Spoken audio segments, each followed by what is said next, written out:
We're here at the Worthington Diamond Mine, located just a short distance outside of Southwest Arkansas's famous Crater of Diamond State Park. And I hope you like to investigate, study, and discover and try to solve a mystery, because that's what I like to do, and I'm going to try to do. I've got these circular occurrence here and trying to figure out what it is. Of course, my imagination would say, oh, it's an ancient dinosaur track, because there's one here and one here and one there and one there and one there, one there. You know, a dinosaur walked along. No, but it's shaped more like an elephant's foot, and I don't think it was an ancient elephant either, because they're not all the same size. So anyhow, trying to figure out what this is a mystery. But let me explain how we got to this point. So a ground magnetic survey indicated there was a magnetic anomaly here, in other words, lamproite, and just across our property line, lamproite was excavated in the 1990s, and diamonds were found in that lamproite ore. And so when we bought this land, we got in here, had the trees removed, and then we started removing the overburden. And fortunately, there was only 4 feet of overburden here. Now, over there, it tends to dip, and it's about 12 feet deep to the top of the lamproite. This is the top. We scraped the clay off, and after you get rid of this worthless clay, there's a layer of gravel, pebbles, novaculite, chert, and jaspers. But then we start a layer of manganese and goethite, goethite limonite that has iron and manganese in it. It's this dark purplish black layer. This is on top of the lamproite. So you've got clay, a little bit of gravel, a little bit of manganese. So you can see this is the top and that's the bottom, and this is the same material as this. So we'll try to figure out what this is, and you can see some of that manganese limonite goethite along the edges here. I've got a little gravel right in here, and I'll try to get it out of there. I'm just investigating just to see what this is. There's kind of an indentation in the middle, and one hypothesis I'll present to you, and you can make up your own decision. I'm thinking these are kind of like mud bubbles. Say the volcanic ore was really hot and it blew up and came back down and cooled. Well, then it was still hot, and hot liquids were coming up, and this is like mud bubbling, and at least that's what I guess. And then the mud bubble, it finally cooled and hardened, and then gravel washed in, because there was a shallow sea here at the time, and the shallow sea deposited pebbles, these jaspers and novaculite, these round cobbles were deposited because they were beach gravels in the shallow sea, deposited that. So we'll clean this out. I haven't investigated this before. You can see I'm just kind of digging it with you here, and we'll see what it yields. They're really in there.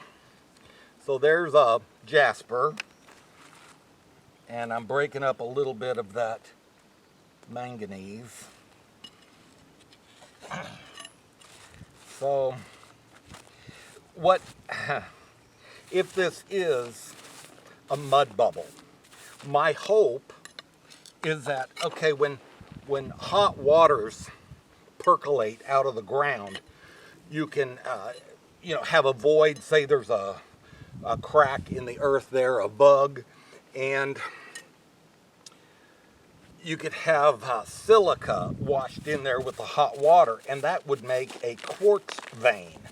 Well, purple quartz is amethyst, and what makes amethyst purple is manganese. So if this is bubbling up and we've got manganese in here, and it's seeping back down and filling that bug, filling that crack, I could have a vein of amethyst under this if I just dig with an excavator.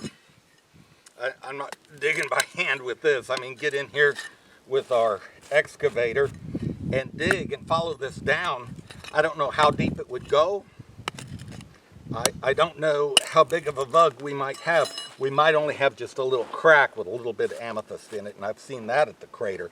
But the crater is nearby, and they have amethyst, and we could have amethyst here at the Worthington diamond mine. And I think the best spot for it is under these mud bubbles, if that's what these are. But I'm kind of picking at this because if you've got pebbles sitting in here, it'd be cool if there was a diamond sitting in there too that just caught in this pocket, you know. So anyway, I'm just looking at it, investigating, digging around. There's more rock. No telling how deep this hole goes. It's just a little pocket, probably where the mud's been boiling. And this stuff, this material, seems to be like mud that has cooled, a silt that has cooled. But I would have to get in here with some other material. That's pretty hard. I'll have to get in here with other tools and clean that out. But anyway, more rocks in there, and maybe a diamond. Maybe on down deeper there's amethyst. So here's another one of these. Could just be a mud bubble. If you have suggestions on what it could be, I'm open to solving this mystery. And I'm not saying I've got all the answers. I'm looking for answers. So if you have an idea, please leave it in the comment section on our YouTube channel, Genuine Diamonds in Arkansas. So mud bubble, there, here. See, I can clean this one off.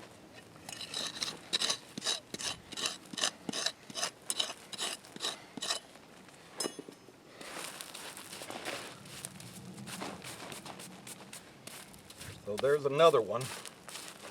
I hope you can see it. And more over here. Let's turn and look this way just a little. I'll clean this one up some. Busted that one out a little bit. See, that one's more of a hole, a pocket, you know, and I can picture that boiling, bubbling, and then it just cooled like that. This is all solid lamproite under here. I say solid, it's got cracks in it, but I mean, there's nothing but lamproite from this level down. The gravel, the manganese, and the clay was on top of that. Let's look over here just a little bit more. There's, see, they continue in this line, and that's why I'm thinking, oh, we might have a whole vein of amethyst down there. Here's another one of them I dug out right before I turned the camera on. It might extend over here. That's why I'm saying they're not elephant tracks, because they're not all round. This one's elongated.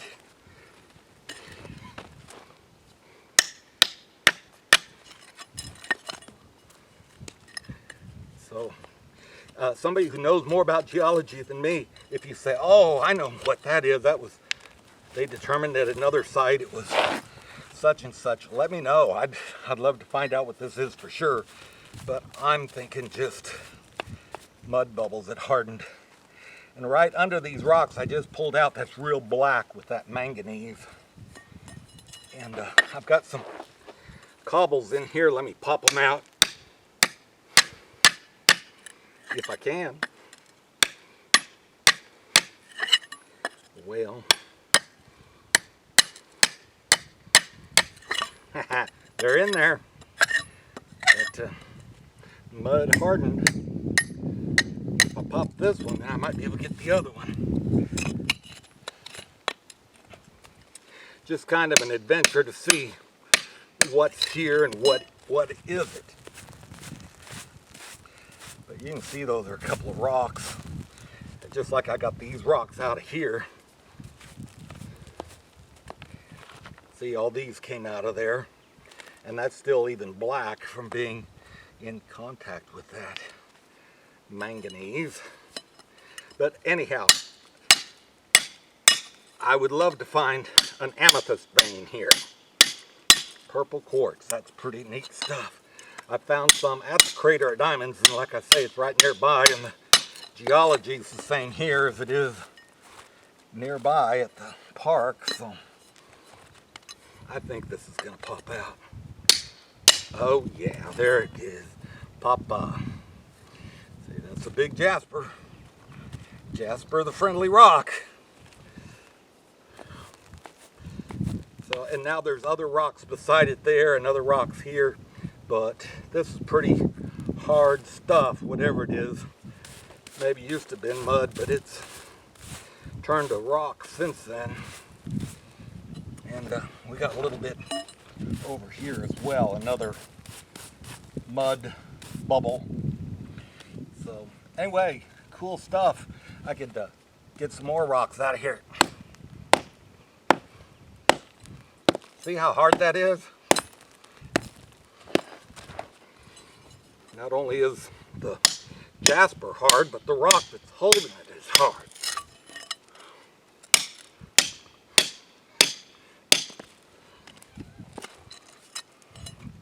See, this is pretty hard stuff, but we'll dig it up and run it through the diamond recovery plant. See if there's any diamonds in this stuff right here on the top with, you know, a pocket of gravel. You always want to wash your gravel pockets. Lamproite doesn't have much gravel in it because it's an igneous rock, and gravel is sedimentary. So the only gravel we have in the Worthington diamond ore is this layer right on top of the lamproite, and that was because it was deposited by a shallow sea beach gravel.